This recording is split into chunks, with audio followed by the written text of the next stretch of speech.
देखिए, जैसे आप न्यूज़ में सुनते हैं कि इतने अभ्यर्थी जो थे वो मैदान में पहुंचे थे और इतने अभ्यर्थी जो थे वो बाहर हो गए थे ग्राउंड से। तो इसमें एक बात जो आप देख रहे होंगे कि इस बार जो फिजिकल टेस्ट है वहाँ पर 50% से अधिक जो अभ्यर्थी है, चाहे वो मेल हो चाहे वो फीमेल हो, वो फिजिकल टेस्ट में बाहर हो जा रहे हैं। तो इसके पीछे ऐसे क्या क्या कारण हैं जो कि इतने बच्चे जो है वो बाहर निकल जा रहे हैं, ठीक है।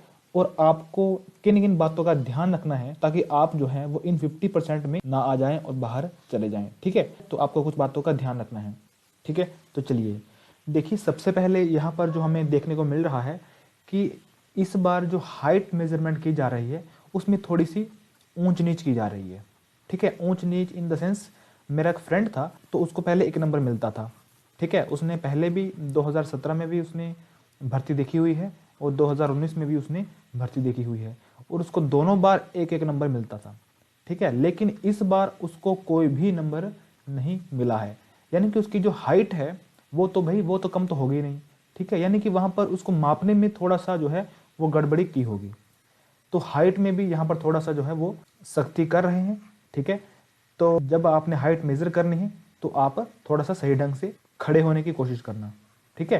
तो इसमें आपको थोड़ा सा ध्यान रखना है क्योंकि यहाँ पर भी आपके जो मार्क्स है वो कम हो सकते हैं, ठीक है। और जिनकी हाइट बिल्कुल पूरी थी, यानी कि उनकी हाइट 5 फुट 6 इंच थी, अगर हम बात करें मेल की, तो वहाँ पर जब मेज़र कर रहे थे तो उनकी हाइट 5.5 इंच रह रही थी, यानी कि 5 फुट 5 इंच निकल के आ रही थी, ठीक है। यानी कि वहाँ पर जो हाइट मेजरमेंट है उसमें भी थोड़ा सा ऊंच नीच की जा रही है, ठीक है। यानी कि वहाँ पर आपको हाइट मेजर करते समय बिल्कुल स्ट्रेट खड़ा होना है, ठीक है। तो आपको इस बात का ध्यान रखना है।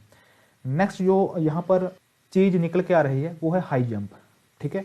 अब देखो यहाँ पर जो हाई जंप है उसमें आपने देखा होगा कि यहाँ से मापते हैं वो, ठीक है, मीटर लेके वो यहाँ से मापते हैं कि 4 फुट 2 इंच है या फिर नहीं, ठीक है, यहाँ से मापते हैं। और आपने ये भी देखा होगा कि सेंटर से कई बार क्या होता है कि ये जो स्टिक होती है ये सेंटर से थोड़ी सी डाउन होती है, ऐसे करके थोड़ी सी डाउन होती है, ठीक है। यानी कि यहाँ पर आपका थोड़ा सा जो है वो फर्क निकल के आ जाता है।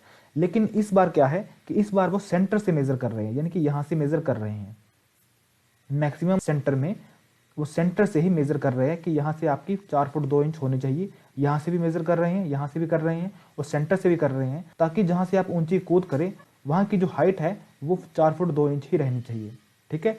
तो यानी कि अगर आप 4 फुट 2 इंच क्रॉस कर रहे हैं तो आपको प्रैक्टिस 4 3 और 4 4 तक की करके जानी है, ठीक है। तब आप ग्राउंड में फुल ऑफ कॉन्फिडेंस लेके जाओगे, ठीक है। तो हाई जंप में भी आपको इसका ध्यान रखना है। आगे चलते हैं, आगे है लॉन्ग जंप, ठीक है।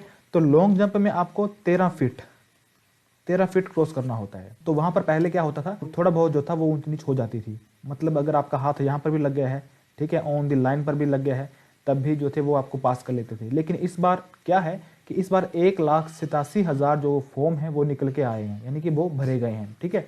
तो उनका काम क्या है कि ज़्यादा से ज़्यादा जो एस्पिरेंट है उनको फिल्टर करना, यानी कि उनको ग्राउंड में ही बाहर करना। तो इसलिए आप देख पा रहे होंगे कि 50% से अधिक जो कैंडिडेट हैं वो ग्राउंड में ही बाहर हो जा रहे हैं। और इसकी जो रेशियो वो है 70% इन केस ऑफ फीमेल्स, ठीक है। यानी कि अगर हम बात करें लड़कियों की तो लड़कियां 70% तक बाहर हो जा रही हैं, ठीक है। तो आपको इस बात का भी ध्यान रखना है। तो आपको ये नहीं सोचना है कि लॉन्ग जंप आसान होता है, ठीक है, ये आपको नहीं सोचना है। आपको फुल ऑफ प्रैक्टिस करके जाना है ताकि आपका जो मोराल है वो ग्राउंड में बिल्कुल बना रहे, अप रहे, ठीक है। आगे चलते हैं।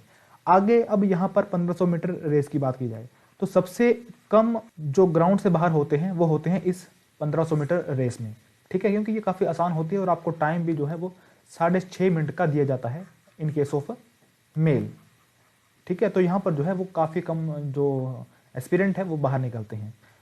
तो फिर भी आपको जो है वो 6 मिनट में कवर करने की तैयारी करके जाना है कि आप टाइम से 30 सेकंड पहले ही उस रेस को कंप्लीट कर लें, ठीक है। और अगर हम बात करें फीमेल की तो फीमेल को 15 सेकंड पहले का टाइम सेट करके जाना है कि हम 15 सेकंड पहले ही इस रेस को कंप्लीट कर पाएँ, ठीक है। तो इन 3 चीज़ों का आपको जो है वो मेन ध्यान रखना है। और अब हम मेन बात करें मौसम की। अब जैसे कि आपको पता है मौसम है अभी सर्दियों का, ठीक है। तो कहीं ना कहीं जो सर्दी है वो भी इसमें इफेक्ट डाल रही है, ठीक है, क्योंकि आपका शरीर बिल्कुल ठंडा है, ठीक है। तो वहाँ पर आपको स्ट्रेचिंग करके जाना है, अपने शरीर को गर्म करना है, ताकि जब आप ऊंची कूद करें तब आपकी जो लेग्स है वो बिल्कुल फैले, ठीक है, इसके ऊपर से क्रॉस करके जाए, ठीक है। तो सर्दी भी इसमें एक इंपॉर्टेंट रोल प्ले कर रही है, क्योंकि सर्दियों में जो एक इंसान का शरीर होता है वो थोड़ा सा अकड़ा हुआ होता है, ठीक है। तो आपको पहले स्ट्रेचिंग करके जाना है और उसके बाद आपको ग्राउंड में भी स्ट्रेचिंग करनी है, ठीक है, यानी कि अपने शरीर को गर्म रखना है, ताकि आप जब हाई जंप लगाएं या फिर लॉन्ग जंप लगाएं या फिर रनिंग करें तब आपको कोई भी समस्या का सामना ना करना पड़े, ठीक है। तो अगर आप इन बातों का ध्यान रखोगे तो आप 100% जो है वो इस ग्राउंड को क्लियर कर पाओगे, ठीक है। यानी कि आपको इस बार प्रैक्टिस जो है वो थोड़ी सी एडवांस करके जानी है। अगर 4 फुट 2 इंच का जंप है तो आपको 4 फुट 3 इंच की प्रैक्टिस करके जानी है, ठीक है। अगर 1500 मीटर इन 6.5 मिनट में आपको कंप्लीट करना है तो आपको 6 मिनट में कंप्लीट करने की प्रैक्टिस करके जानी है, ठीक है। अगर 13 फीट लॉन्ग जंप है तो आपको 14 फीट की प्रैक्टिस करके जानी है, तब आप जो है वो इस फिजिकल टेस्ट को पास करके ही आओगे, ठीक है। तो इन बातों का अगर आप ध्यान रखोगे तो आप जो है वो टेंशन फ्री होके ग्राउंड में जा सकते हो। और रही बात तैयारी की, तो वो हम आपके साथ बने रहेंगे एग्जाम तक, ठीक है। तैयारी की टेंशन आप ना लीजिएगा, आप सिर्फ और सिर्फ ग्राउंड करके आओ, बाकी तैयारी की टेंशन ग्रेड अप स्टडी कर रहा है आपकी तरफ से, ठीक है। तो मिलते हैं नेक्स्ट वीडियो में, तब तक के लिए जय हिंद।